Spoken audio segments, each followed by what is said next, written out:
मुंबई महानगरपालिकेच्या निवडणुकीच्या प्रचारात आरोप प्रत्यारोप आणि विकास कामांची जंत्री सुरू आहे। त्यातच आता 7 वर्षात मुंबई पूर्णपणे झोपडपट्टी मुक्त होणार, प्रत्येकाला हक्काचं घर मिळणार आहे। मुख्यमंत्री देवेंद्र फडणवीस यांचा हा धडाकेबाज संकल्प आहे। चला या स्वप्नांच्या मागे काय आहे जाणून घेऊया। नमस्कार, मी प्राची शिरकर, आपण पाहत आहात प्रहार न्यूज लाईन। गेल्या 10 वर्षात मुंबईचा चेहरा मोहरा बदलला, प्रलंबित प्रश्न सोडवले आणि आता SRAच्या माध्यमातून झोपडपट्टी वासियांना त्याच जागी घर देण्याचा रोडमॅप तयार आहे।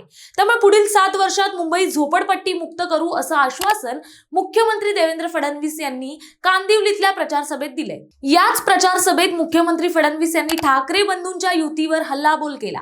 त्यांनी ठाकरे बंधूंच्या युतीला कन्फ्युजन आणि करप्शनची युती असा टोला लगावलाय। इतकंच नव्हे तर त्यांच्या वचननाम्याला वाचून नामा म्हणत 2017च्या अपूर्ण वचनांची आठवण करून दिली। राज ठाकरे कोणत्या जेलमध्ये गेले होते असा सवाल उपस्थित करत राज उद्धव ठाकरे युती ही प्रीती संगम नव्हे तर भीती संगम आहे असं म्हणत मुख्यमंत्र्यांनी ठाकरे बंधूंना डिवचलंय।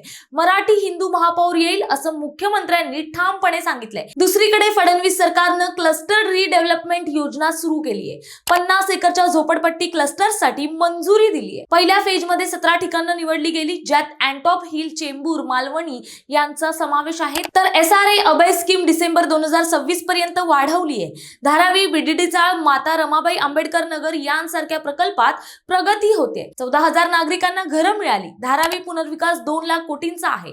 मुंबईकरांना 500 चौरस फूट घर मोफत मिळत आहे। झोपडपट्टी हा विषय मुंबईच्या भविष्याशी जोडलाय, जिथे झोपडपट्ट्या शहराच्या विकासात अडथळा ठरतात। फडणवीस यांचा 7 वर्षाचा संकल्प धाडसी आहे। ठाकरे बंधूंची युती म्हणजे कन्फ्युजन आणि करप्शनची युती, तर महायुती म्हणजे कॅपॅसिटी आणि करेजची युती आहे।